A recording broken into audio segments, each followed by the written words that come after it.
Hello students, हम लोग single stage amplifier के बारे में डिस्कशन कर लिया।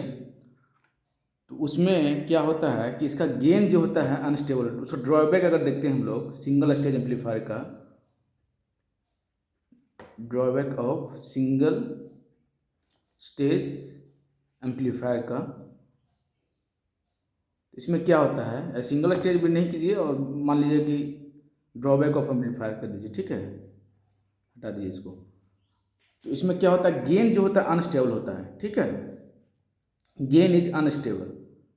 कहने का मतलब ये है कि इसे एक ट्रांजिस्टर है हमारा, ठीक है, अगर कॉमन इमीटर कन्फिग्रेशन में हम लोग इसको कनेक्ट किए हैं तो यहाँ से अगर इनपुट हम लोग डालते हैं तो डायरेक्टली यहाँ से आउटपुट हमको मिल जाता है लोड के क्रॉस, ठीक है।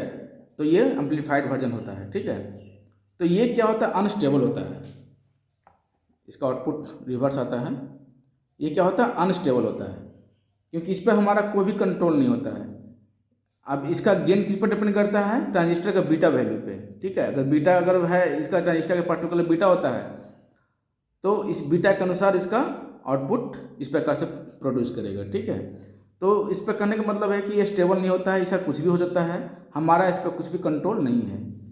कभी कभी क्या होता है कि ट्रांजिस्टर में कुछ प्रॉब्लम होने से क्या होता है, नॉइज हो जाता है, ठीक है, नॉइज और डिस्टॉर्शन होने लगता है, ठीक है। तो इस ट्रांजिस्टर में कभी आर में प्रॉब्लम हो गया या कहीं कुछ प्रॉब्लम हो गया, इंटरनल प्रॉब्लम हो गया, तो क्या होता है, इसमें नॉइज और डिस्टॉर्शन होना भी स्टार्ट हो जाता है, ठीक है। इसका इनपुट एंड आउटपुट रेजिस्टेंस पे हमारा कंट्रोल नहीं है, ठीक है। इनपुट और आउटपुट रेजिस्टेंस में हमारा कंट्रोल नहीं करने का मतलब क्या हुआ, से देखिए, इसका एक मान ली कॉमन इमीटर का एक पर्टिकुलर इनपुट रेजिस्टेंस होता है जो मैंने निकाला था, ठीक है, उसका HIE होता है अप्रॉक्स एनालिसिस में, ठीक है। तो इनपुट रेजिस्टेंस इसके ऊपर ट्रांजिस्टर के पैरामीटर पे ही डिपेंड करता है। अगर मैं चाहूँ कि इसको इनपुट रेजिस्टेंस कम करूँ या इसको ज़्यादा करूँ, पॉसिबल नहीं है। उसी प्रकार से आउटपुट रेजिस्टेंस भी निकाला था तो 1/HOE या इन्फिनिटी, ठीक है। तो इन्फिनिटी तो आइडियल केस हो गया क्योंकि नथिंग इज इन्फिनिटी, कुछ भी इन्फिनिटी नहीं हो सकता, ठीक है। तो प्रॉब्लम ये है कि हम अगर मान लीजिए इसको कुछ कम करना रहे, हमारा कुछ कहीं ऐसा ज़रूरत पड़े कि हम इसको आउटपुट रेजिस्टेंस को कम करें, तो कैसे कम करें, तो इस एम्पलीफायर में हमारा पॉसिबल नहीं है, ठीक है। तो इसके लिए हम लोग एक अलग एम्पलीफायर का कुछ इसमें कुछ सर्किट को मॉडिफाई करके या किसी प्रकार से करके कि ताकि ये जो जितना भी ड्रॉबैक है उसको एलिमिनेट किया जा सके, ठीक है। तभी एक कंसेप्ट आता है फीडबैक एम्पलीफायर का, ठीक है। फीडबैक एम्पलीफायर, इसमें क्या होता है ना, फीडबैक करने का मतलब ये हुआ कि आउटपुट से इनपुट में कुछ पार्ट को फीड करना।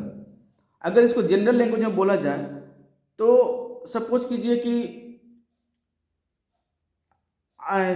कोई टीचर है, ठीक है, टीचर है, एक प्रिंसिपल है। तो प्रिंसिपल कभी कभी क्या आता है, क्लास में आता है और बच्चों लोग से उस टीचर के बारे में फीडबैक लेता है, ठीक है। फीडबैक मतलब क्या होता है कि उसका मीन्स क्या, कैसा पढ़ाता है, क्या नहीं पढ़ाता है, क्या अच्छा लगता है या नहीं लगता है। इस प्रकार से प्रिंसिपल क्या करता है, टीचर का फीडबैक लेता है, ठीक है। तो फीडबैक हो सकता है, एक तो होता है पॉजिटिव हो सकता है और एक निगेटिव हो सकता है, ठीक है। तो with the help of feedback amplifier, उसी प्रकार से क्या होता है ना कि इसमें एम्पलीफायर में एक फीडबैक होता है। फीडबैक क्या, आउटपुट से कुछ पार्ट को इनपुट में डालना, इसी को बोलते हैं फीडबैक, ठीक है। तो फीडबैक इसमें भी हो सकता है, पॉजिटिव हो सकता है और निगेटिव हो सकता है, ठीक है। तो मैं एक सर्किट बना रहा हूँ, आप लोग देखिएगा। ये मान लीजिए सपोज कि हमारा बेसिक एम्पलीफायर है, ठीक है। Basic amplifier nothing but transistor वाला, ठीक है। तो बेसिक एम्पलीफायर सपोज कीजिए। और यहाँ से एक मैंने क्या किया कि एक फीडबैक एम्पलीफायर लिया, यहाँ पे फीडबैक इसको एम्पलीफायर, ठीक है, इसको बोल दिए फीडबैक सर्किट बोलिए, एम्पलीफायर तो पूरा टोटल हो जाता है, ठीक है, फीडबैक सर्किट इसको बोलिए, ठीक है। अब क्या है कि यहाँ से आउटपुट का कुछ पार्ट हम लोग इनपुट में डालते हैं, ठीक है। अब यहाँ से क्या हो रहा है कि इस सर्किट है तो यहाँ से कुछ इनपुट आएगा, ठीक है। यहाँ से फीडबैक सर्किट से क्या होगा कि यहाँ से कुछ फीडबैक होगा यहाँ से, और जो कि यहाँ जाएगा। अब यहाँ पे क्या हो सकता है, या तो प्लस हो सकता है या तो माइनस हो सकता है। जैसे बताया मैंने, फीडबैक क्या होता है, या तो पॉजिटिव हो सकता है या तो निगेटिव हो सकता है, ठीक है। उसके बाद फिर फाइनली यहाँ पे हम लोग ऐड कर सकते हैं। तो अब हम यहाँ पे चूंकि सर्किट की बात कर रहे हैं, तो आउटपुट में या तो वोल्टेज होगा या तो करंट होगा, तो हम लोग वोल्टेज भी ले सकते हैं और करंट भी ले सकते हैं। लेकिन अगर जनरल टर्म लिखें तो x0, ठीक है, यहाँ पर xs, ठीक है, यहाँ पे लिख देते हैं हम लोग xa, फीडबैक नेटवर्क वाला, ठीक है।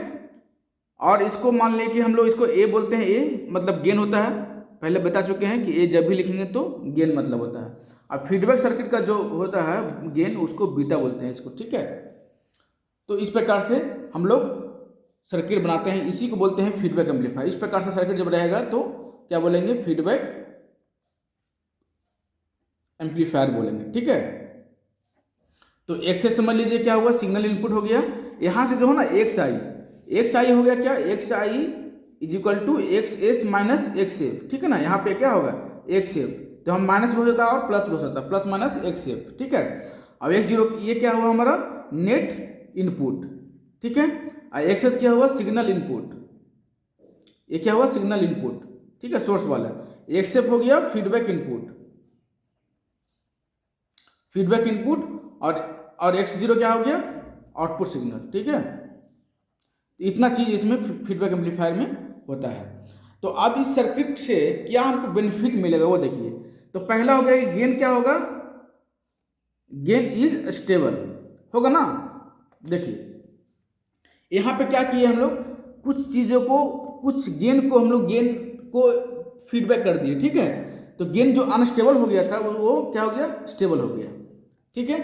नॉइज एंड डिस्टॉर्शन, नॉइज इस प्रोसेस में क्या होता है ना, फीडबैक जब भी लगाते हैं हम लोग तो नॉइज और डिस्टॉर्शन जो है ना ऑटोमेटिक एलिमिनेट हो जाता है, ठीक है।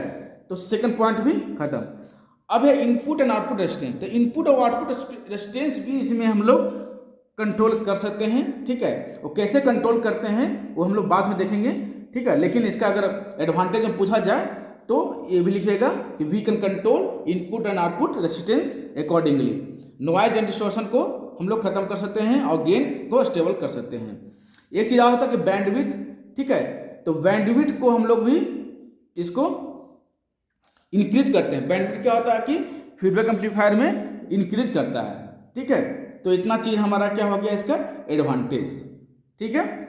अब इसमें हम लोग क्या देखेंगे कि इसका गेन में क्या इफेक्ट आता है। जैसे गेन अगर मान लीजिए कि बेसिक एम्पलीफायर हमारा ये हो गया, अगर ये हमारा बेसिक एम्पलीफायर हुआ तो गेन तो ए मान लिए, ठीक है।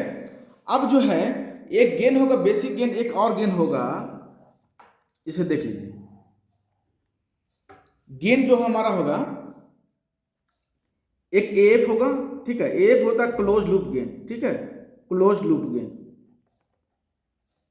ये हो गया हमारा x not by x S, मतलब इस x zero minus x S, मतलब पूरा क्लोज लूप गेन। अगर ऐसा पर्टिकुलर गेन पूछा जाता है तो क्या लिखते हैं, अगर ए पूछा जाए तो क्या लिखेंगे, अगर ए पूछा जाए तो एक्स जीरो बाई एक्स आई, यही लिखेंगे ना, इन आउटपुट बाई इनपुट। लेकिन अगर पूरा गेन पूछा जाए पूरा सर्किट का तो लिखते हैं ए, उसको बोलते हैं क्लोज लूप गेन। तो ये इसमें गेन में क्या इफेक्ट आएगा, ठीक है। तो गेन कैसा होगा, तो ये डिराइवेशन बहुत इंपॉर्टेंट है जो मैं करने जा रहा हूँ, ठीक है। अब इसको ध्यान से देखिएगा। अब देखिए फ्रॉम द सर्किट, इसको मान लीजिए इक्वेशन नंबर 1 मान लीजिए, ठीक है। इक्वेशन नंबर 1 मान लीजिए। अब जो है मैं लिखने जा रहा हूँ एक्स आई, ठीक है। तो एक्स आई क्या हुआ, देखिए एक्स आई, हम पहले निगेटिव फीडबैक के बारे में बात करते हैं, ठीक है। फॉर निगेटिव फीडबैक यहाँ मैं लिख देता हूँ, for gain for negative feedback.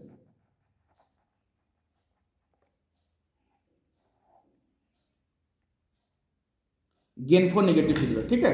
तो एक्स आई होगा हमारा, देखिए x S minus X F होगा ना। देखिए हम ये इसका बात कर रहे हैं, ठीक है। तो ये चूंकि इसका नाम है एडर, ठीक है, एडर और कंपैरेटर भी बोलते हैं इसको, कंपैरेटर भी बोलते हैं। सबके बारे में डिस्कशन करेंगे, जितना भी इसमें लगाए हैं ना सब डिस्कशन करेंगे, डोंट वरी। उसके बाद इसको अगर लिखना चाहेंगे तो एक्स एस इसका क्या लिखेंगे, एक्स आई प्लस एक्स एफ, ठीक है ना। अब एक्स एफ देखो क्या होगा, ये चूंकि सिग्नल यहाँ पे सर 100 आ रहा है, ठीक है। तो यहाँ पे लिखेंगे, यहाँ बीटा हो गया तो बीटा इंटू एक्स जीरो लिखेंगे ना, बीटा जीरो एक्स जीरो, ठीक है। तो एक्स आई प्लस एक्स एफ का वैल्यू लिख देंगे क्या, बीटा एक्स जीरो। ठीक है, अब यहाँ पे देखिए ये यहाँ पे क्या है, एक्स आई है, यहाँ पे क्या है, एक्स जीरो है। ठीक है, तो अब यहाँ पे मल्टीप्लाई हुआ ए और इंटू एक्स आई, तो ये लिखेंगे क्या, ए एक्स आई। ठीक है ना, यहाँ पे देखिएगा दो चीज़ें हमने लिखा है, कि यहाँ पे लिखा हूँ, एक यहाँ पे लिखा हूँ। होप आप लोग समझ में आ गया होगा। X zero is equal to X A into X I, X F is equal to beta into X zero. ठीक है, तो बीटा इंटू एक्स जीरो लिख दिया। नेक्स्ट देख लीजिए, एक्स जीरो के लिए क्या लिखेंगे मैंने, ए एक्स आई। ठीक है, तो बीटा ए बीटा एक्स आई। ठीक है, तो अब देखिए, तो यहाँ पर एक्स आई कॉमन लेंगे तो क्या बचेगा, 1 प्लस ए बीटा बचेगा ना। अब जो है एक्स एस, अब देखिए इक्वेशन 1 है मेरा, इस इक्वेशन में हम लोग इसको पुट करते हैं। ठीक है, तो लिखेंगे यहाँ पर x x, putting the value of x S in equation 1। ठीक है, देखिए तो क्या लिखेंगे, A F close loop gain क्या होगा, एक्स जीरो बाई, देखिए x I 1 plus A beta होगा ना। अब देखिए, तो हम लिखते हैं 1 बाई 1 प्लस ए बीटा, और यहाँ पे क्या लिखेंगे, X zero by X I. अब देखिए X zero by X I क्या होगा, X zero by X I सिर्फ ए होगा ना, तो A F is equal to A by 1 plus A beta. ठीक है, इस प्रकार से हम लोग एक फार्मूला डिराइव कर लिए। ठीक है ना, फीडबैक निगेटिव फीडबैक एम्पलीफायर के लिए निगेटिव फीडबैक एम्पलीफायर होगा तो ए बाई 1 प्लस ए बीटा होगा। ठीक है, अगर यही चीज़ अगर पॉजिटिव लेते हैं, ठीक है, तो मैं देखिए मैं यहीं पे बना देता हूँ, आप लोग अलग से बनाइएगा। देखिए ये मैंने पहले लिया माइनस साइन, ठीक है, अब प्लस साइन लेता हूँ, ये चीज़ ये प्लस साइन लेता हूँ। ठीक है, तो यहाँ पे क्या क्या अंतर आएगा देखिएगा, मैंने पहले क्या करता हूँ, अब देखिएगा यहाँ पे एक्स एस, यहाँ पे क्या होगा, प्लस हो जाएगा, होगा ना, या फिर मैं अलग से बना देता हूँ। ठीक है, इससे कंफ्यूज हो जाइएगा, फिगर यही है मैं लिख रहा हूँ। ठीक है, एक्स आई इजकल टू क्या होगा, एक्स एस, देखिए x S plus x F plus x F. ठीक है, अब अगेन सेम लिखेंगे, x S plus x F का वैल्यू क्या है हमारा, बीटा एक्स जीरो होगा ना, बीटा एक्स जीरो। उसके बाद फिर एक्स एस प्लस क्या, यहाँ पे क्या लिखेंगे, ए बीटा एक्स जीरो। ठीक है, यहाँ पे एक्स आई इजकल टू है, एक्स आई होगा, सॉरी। ठीक है, देखिए एक्स जीरो का वैल्यू क्या होगा, एक्स जीरो का वैल्यू ए एक्स आई हो गया। ठीक है, अब जहाँ पर एक्स आई यहाँ भी है तो कॉम एक्स आई कर लेते हैं, तो x I minus A beta x आई। ठीक है, इजकल टू एक्स एस होगा ना, तो यहाँ से क्या करेंगे, X S is equal to X I common ले लेंगे, तो 1 माइनस ए बीटा होगा। तो अब देखिए, अब इसका वैल्यू फिर पुट करेंगे कहाँ, इक्वेशन 1 में, है ना, तो क्या होगा, A F is equal to X zero by X I 1 minus A beta होगा। अब X zero by X I क्या है, हमारा गेन है, ए है। ठीक है, तो इसको लिखेंगे ए बाई 1 माइनस ए बीटा, ये क्या निकल गया, फॉर पॉजिटिव फीडबैक के लिए यहाँ पे लिखेंगे फॉर पॉजिटिव फीडबैक। ठीक है, तो फॉर पॉजिटिव फीडबैक के लिए हमारा ए माइनस निकला, पॉजिटिव फीडबैक के लिए ए माइनस, और निगेटिव फीडबैक के लिए ए प्लस, निगेटिव में पॉजिटिव, पॉजिटिव में निगेटिव आ रहा है। ठीक है, ध्यान रखिएगा। तो इस प्रकार से हम लोग इस फीडबैक एम्पलीफायर के लिए, पॉजिटिव फीडबैक एम्पलीफायर के लिए और निगेटिव फीडबैक एम्पलीफायर के लिए क्लोज लूप गेन मैंने निकाल दिया। ठीक है, तो अब जो आप यहाँ से देखिए कि अगर फीडबैक हमारा पॉजिटिव रहा, अगर फीडबैक हमारा क्या रहेगा, पॉजिटिव रहेगा, तो उसको बोलते हैं ऑसिलेटर। ठीक है, जो कि आपको नेक्स्ट यूनिट में पढ़ाऊंगा। अगर निगेटिव रहा तो उसको बोलते हैं निगेटिव फीडबैक एम्पलीफायर, इसका ऐसी नाम है। ठीक है, निगेटिव फीडबैक एम्पलीफायर, समझ में आ गया, ये निगेटिव फीडबैक एम्पलीफायर हो गया। अगर निगेटिव फीडबैक रहेगा तो, अगर पॉजिटिव रहेगा तो उसको क्या बोलते हैं, ऑसिलेटर, जो कि हम लोग अगला यूनिट में पढ़ेंगे। तो इस यूनिट में बेसिकली हम लोग डिस्कशन करेंगे निगेटिव फीडबैक एम्पलीफायर का। अभी जो मैंने डिस्कशन किया इसका गेन, इसका एडवांटेज का, तो एडवांटेज मैंने निगेटिव फीडबैक बताया था। ठीक है, गेन इज स्टेबल, ठीक है। गेन यहाँ पे अनस्टेबल था तो अनस्टेबल हो गया। Noise and distortion reduces input and output resistance can be reduce and can be decrease and increase accordingly. और एक चीज और जरूरत है, बैंडविड्थ, बैंडविड्थ इज इंक्रीज्ड, ठीक है, बैंडविड्थ इज इंक्रीज्ड। तो इसको आप लोग समझ लीजिए, ठीक है। अब जो है इस पर मैं एक दो क्वेश्चन करूंगा, ठीक है। क्वेश्चन करने से आपका कंसेप्ट क्लियर हो जाएगा। मैंने क्वेश्चन लिख कर रखा हूं पहले से ही, ठीक है।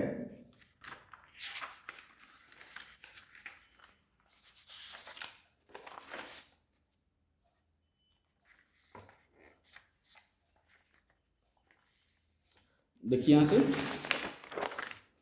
एक क्वेश्चन लिखा हुआ दिया हुआ है, a feedback amplifier has voltage gain 500, ठीक है।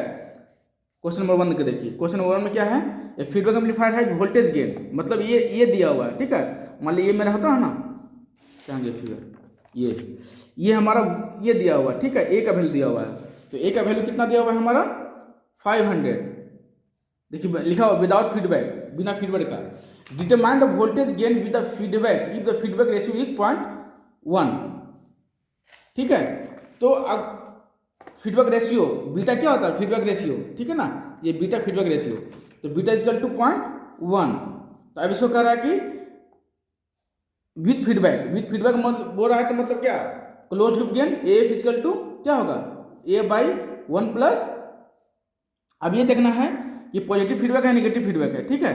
A feedback amplifier has voltage gain 50 without feedback, determine the voltage gain with feedback if feedback ratio is 0.1। अगर कुछ नहीं दिया रहेगा, यहाँ पे कहीं मेंशन नहीं किया है कि नेगेटिव है ना पॉजिटिव है, ठीक है, तो इसको बाय डिफॉल्ट हम लोग नेगेटिव मान लेते हैं, ठीक है, बाय डिफॉल्ट नेगेटिव मान लेते हैं। तो 1 प्लस ए बीटा होगा, ठीक है ना, नेगेटिव फीडबैक के लिए यहाँ प्लस आता है। तो आप इसे सॉल्व कीजिए, तो 500 बाई 1 प्लस 500 इंटू 0.1 सॉल्व कीजिए तो क्या होगा, 500 डिवाइड बाई 1 प्लस कितना होगा 50, दैट इज 500 डिवाइड बाई 51। अब इसको सॉल्व कीजिए with the help of calculator, ठीक है। तो क्या होगा 500 डिवाइड बाई 51 कितना आ रहा है 9.8। देख रहे हैं कितना गेन कम गया, पहले क्या था 500 था, अभी गेन कितना हो गया 9.8 हो गया। इस प्रकार से हम लोग अकॉर्डिंगली अगर बीटा का वैल्यू चेंज करेंगे तो क्या होगा, हम इसको कंट्रोल कर सकते हैं। जितना हमको सपोज कीजिए कि कहीं हमको 100 चाहिए, सपोज कीजिए 100 हमको चाहिए, मतलब गेन चाहिए। अब उसका ट्रांजिस्टर हमेशा ले आएंगे, उसका बीटा का वैल्यू 500 है, तो क्या करेंगे, तो इसके लिए हम लोग फीडबैक करेंगे, तो फीडबैक एम्पलीफायर इसलिए आया, ठीक है। नेक्स्ट क्वेश्चन देखिए उसी प्रकार से है, the overall gain of the amplifier is 200, ठीक है। ओवरऑल गेन मतलब ये दिया हुआ है, ठीक है। क्वेश्चन नंबर 2 देखिए, ये दिया हुआ है कितना 200। वे निगेटिव फीडबैक यहाँ पर दिया हुआ है, नेगेटिव फीडबैक यहाँ पर नहीं दिया हुआ था, इसलिए बाई डिफॉल्ट लेंगे, यहाँ पर दिया हुआ है तो कोई बात नहीं। तो negative feedback is applied, the gain decreases to 10। अब देखिए क्या दिया हुआ है, यहाँ समझिए, वे negative feedback is applied, the gain decreases to 10, मतलब यहाँ पे एफ का वैल्यू दिया हुआ है, क्लोज लूप गेन का वैल्यू दिया हुआ है 10, आपको ये समझना पड़ेगा। Determine the fraction of the output that is fed back to the input. अब फ्रैक्शन ऑफ आउटपुट पूछ रहा है, मतलब आपको बीटा का वैल्यू क्या होगा, ठीक है ना। तो हम लोग चूंकि जानते हैं क्या, F equal to A/1 plus A beta, ये जानते हैं, ठीक है। तो अब क्या करेंगे हम लोग कि हमको वैल्यू यहाँ पे बीटा का वैल्यू निकालेंगे, तो बहुत ही आसान है, सब जगह वैल्यू पुट कर दीजिए, 1 प्लस बीटा ये होगा, यहाँ पे 1 0 1 0 कैंसिल हो गया, तो 1 प्लस 100 बीटा इक्वल टू 10, या 100 बीटा इक्वल टू 9, और beta equal to 9/100 that is 0.09। ये हमारा बीटा का वैल्यू हो गया, ठीक है। तो इस प्रकार से क्वेश्चंस हम लोग सॉल्व करते हैं, ठीक है। तो हम लोग और भी इसके बारे में डिस्कशन करेंगे, ठीक है, नेक्स्ट क्लास में। Thank you.